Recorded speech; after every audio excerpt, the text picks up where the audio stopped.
Hello everyone, आज है 9 जून और आज इस वीडियो में हम बात करने जा रहे हैं ट्राइडेंट के बारे में। देखिए, बहुत ही दमदार पेनी स्टॉक है ये और पिछले कुछ दिनों से एक बहुत बड़ी रैली यहाँ पर आई थी, लेकिन अब 2 दिन से यहाँ पर गिरावट का माहौल है। तो इस वीडियो में बात करना बनता है कि अब ट्राइडेंट में क्या करना चाहिए। क्या ये वापस से टूट के बिखर जाएगा, नीचे चला जाएगा, क्या होगा यहाँ पर। तो देखिए, मैं वीडियो को शुरू करूँ उससे पहले अगर आपने अभी तक चैनल को सब्सक्राइब नहीं किया है तो प्लीज अभी इसे सब्सक्राइब कर दीजिए, क्योंकि आगे भी बहुत सारे वीडियोस हैं जो आपको काफी ज्यादा हेल्प करेंगे। तो चलिए शुरू करते हैं। तो जैसे कि आप देख सकते हैं, ट्राइडेंट का शेयर अभी 6 रुपए 40 पैसे के ऊपर ट्रेड कर रहा है। आज भी तकरीबन 5.5 से 6% की एक बहुत बड़ी हमें यहाँ पर गिरावट देखने को मिल चुकी है। पिछले एक महीने की हम बात करें तो एक महीने में आप खुद देखिए कि शेयर कहाँ पर था। 4 रुपए 50 पैसे, 4 रुपए 60 पैसे के ऊपर शेयर था। एकदम से इतनी बड़ी रैली आई कि सीधा 7 रुपए 60 पैसे से भी ऊपर ये शेयर चला गया। और अगर आप मेरे चैनल को रेगुलर फॉलो कर रहे हो तो पिछले काफी वक्त से, पिछले इवन अगर आप 2-3 महीने से मैं ट्राइडेंट में बाइंग की एडवाइस दे रहा हूँ। अगर आप यहाँ पर पिछले एक साल का डेटा में अगर आपको दिखाऊं तो 6% की गिरावट जरूर है। आप खुद देखिए, 8 रुपए 30 पैसे के ऊपर शेयर था, गिरावट आई 5.5 रुपए 4.5 रुपए के आसपास जब ये शेयर ट्रेड करता था। जब गिरावट भी आई थी, जब शेयर 3 रुपए 30 पैसे के आसपास गया तब भी मैंने बाइंग की एडवाइस दी थी। जब शेयर में तेजी आई तब भी मैंने बाइंग की एडवाइस दी थी। जब अभी यश बाद में शेयर गिरा तब भी मैंने बाइंग की एडवाइस दी थी। आज जब इतनी बड़ी रैली आई है तो अब गिरावट की तरफ जब शेयर बढ़ेगा तो क्या इस तरीके की गिरावट आएगी कि नहीं, वो एक सबसे बड़ा सवाल है। तो उसके बारे में हम बात करें उससे पहले पिछले 3 साल का अगर हम यहाँ पर डेटा देखें तो 3 साल में 21% की गिरावट है। 10 रुपए का हाई है, 10 रुपए से ऊपर ये शेयर नहीं, कि मतलब 10 रुपए मतलब 11 रुपए के ऊपर ये शेयर नहीं किया। 10 रुपए 65 पैसे के आसपास ये शेयर ट्रेड कर रहा था और 3 रुपए 30 पैसे तक भी ये डाउन जा चुका है। देखिए, स्मॉल कैप स्टॉक है ये, 3150 करोड़ के आसपास है इसका मार्केट कैप है। एनएससी में देखिए तो 2 करोड़ से भी ज्यादा का इसका वॉल्यूम ट्रेड हमें देखने को मिल रहा है। शेयर होल्डिंग की बात करें तो 71% से भी ज्यादा की होल्डिंग यहाँ पर प्रमोटर के पास है। एफआईएस के पास 2.05% की होल्डिंग है। म्यूचुअल फंड के पास 0.01% की भी होल्डिंग नहीं है, लेकिन 5 म्यूचुअल फंड स्कीम यहाँ पर इन्वेस्टेड है। अब आप सोचोगे क्या 0% की भी होल्डिंग नहीं है, लेकिन 5 म्यूचुअल फंड कैसे इन्वेस्टेड हो सकते हैं। मतलब बहुत कम होल्डिंग है कि वो 0.01% भी नहीं है, इसलिए यहाँ पर वो इस तरीके से दिखाया नहीं गया है। आप देखिए यहाँ पर 60 एफआईएस भी यहाँ पर इन्वेस्टेड है। प्रमोटर की बात करें तो ट्राइडेंट ग्रुप लिमिटेड है, जिनके पास 32.75% की होल्डिंग है और एक भी शेयर उनके द्वारा गिरवी नहीं है। ये बहुत अच्छी बात है। छोटा स्टॉक है लेकिन फंडामेंटली थोड़ा सा मुझे बेटर लगता है ये शेयर बाकी पेनी स्टॉक के कंपैरिजन में। हाईएस्ट पब्लिक शेयरहोल्डर की बात करें तो रेनबो इंटीग्रेटेड टेक पार्क है, जिनके पास 5.89% की होल्डिंग है। इंडिविजुअल इन्वेस्टर होल्डिंग 12.41% की देखने को मिली है। और आप खुद देखिए, 18% का डिविडेंड पे कर रहा है, मतलब पर शेयर 18 पैसे आपको मिल रहे हैं। 2020 में भी इन्होंने डिविडेंड पे किया है।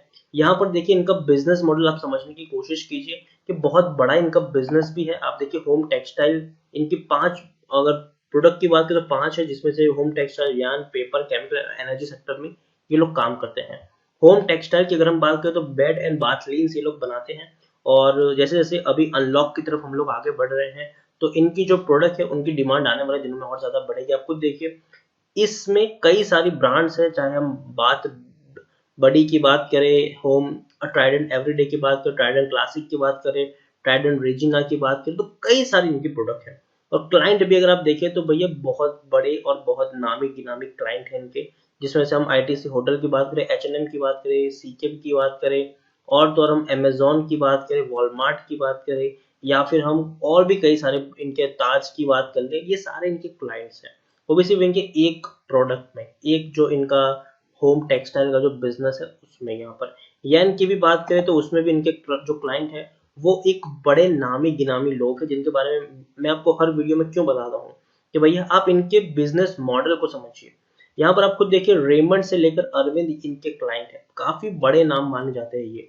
और तो और अगर हम यहाँ पर बात करने जाए पेपर की भी, अगर मैं बात करूँ तो पेपर में भी आपने इनकी प्रोडक्ट को हर जगह पे देखा होगा। ट्राइडेंट ग्रुप्स की हर प्रोडक्ट आपको देखने को मिल जाएगी।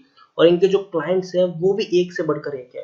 अदानी ग्रुप है, सेल है, ONGC, axis bank, Tata Motors, और टाटा ग्रुप की बात करें, अल्ट्राटेक की बात करें, हिंदुस्तान यूनिलीवर की बात करें, हीरो मोटरकॉर्प की बात करें, एचडीएफसी बैंक है, और तो और भैया इमिराज है, Eicher, Citi, Bharat Petroleum, ICICI, Idea, Larsen and Toubro, Maruti Suzuki, Qatar, State Bank of India, Reliance, Lupin, Tata Consultancy, एक से बढ़कर एक इनके क्लाइंट्स है। तो वो यहाँ पर हमें समझना होगा कि भैया बिजनेस छोटा है लेकिन क्लाइंट और जो है वो काफी रेप्यूटेड इनके क्लाइंट यहाँ पर जरूर है। और तो और ये लोग काम करते हैं केमिकल्स और एनर्जी सेक्टर में भी काम करते हैं, वहां पर भी इनके क्लाइंट की लिस्ट काफी लंबी है। यहाँ पर हम अगर देखने जाएं तो टेक्निकल रेटिंग अभी भी थोड़ी इनकी अच्छी दिखाई दे रही है। रिसेंटली जो तेजी आई थी उसकी पहली वजह ये थी कि हम लोग अनलॉक के फेस में जा रहे थे, और दूसरी कि यूएस ऑफिस में इनकी जो पेटेंट है उनको अप्रूवल मिल चुका था।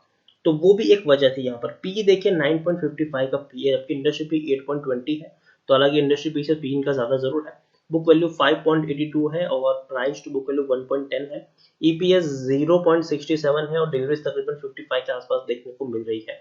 7% ही लोग ऐसे हैं जो यहाँ पर खरीदने की सलाह दे रहे हैं, 92% लोग यहाँ पर बेचने की बात है। According to Moneycontrol user 92% लोग ऐसे हैं जो कह रहे हैं कि भैया बेच कर निकल जाओ, बेच कर निकल जाओ। 1% लोग है जो होल्ड करने की बात है, मतलब 8% लोग यहाँ पर पॉजिटिव है और 92% लोग यहाँ पर नेगेटिव दिखाई दे रहे हैं। ट्राइडेंट की अगर मैं आपको इस बार के जो नतीजे आए हैं आप खुद देखिए।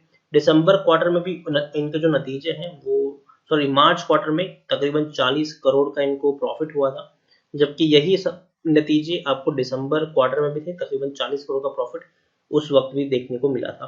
इससे पहले कंपनी 100 करोड़ से भी ज्यादा का प्रॉफिट करती थी। सितंबर में 140 करोड़ का प्रॉफिट था, जून में 125 करोड़ के आसपास का प्रॉफिट था और मार्च में तकरीबन 90 करोड़ के आसपास का प्रॉफिट था। तो पिछले 2 क्वार्टर में उनके नतीजे जो आए हैं वो उतने अच्छे नहीं आए हैं, लेकिन मैं उसको उतने बुरे भी नहीं मानता हूँ क्योंकि ऑलरेडी ये पैनी स्टॉक है, ये हमें समझना होगा। और एक बड़ी यहाँ पर फिर भी 40 करोड़ का प्रॉफिट एक पैनी स्टॉक अगर निकालता है तो मुझे लगता है कि वो एक काफी बढ़िया पॉजिटिव चीज यहाँ पर जरूर मैं इसको मानता हूँ।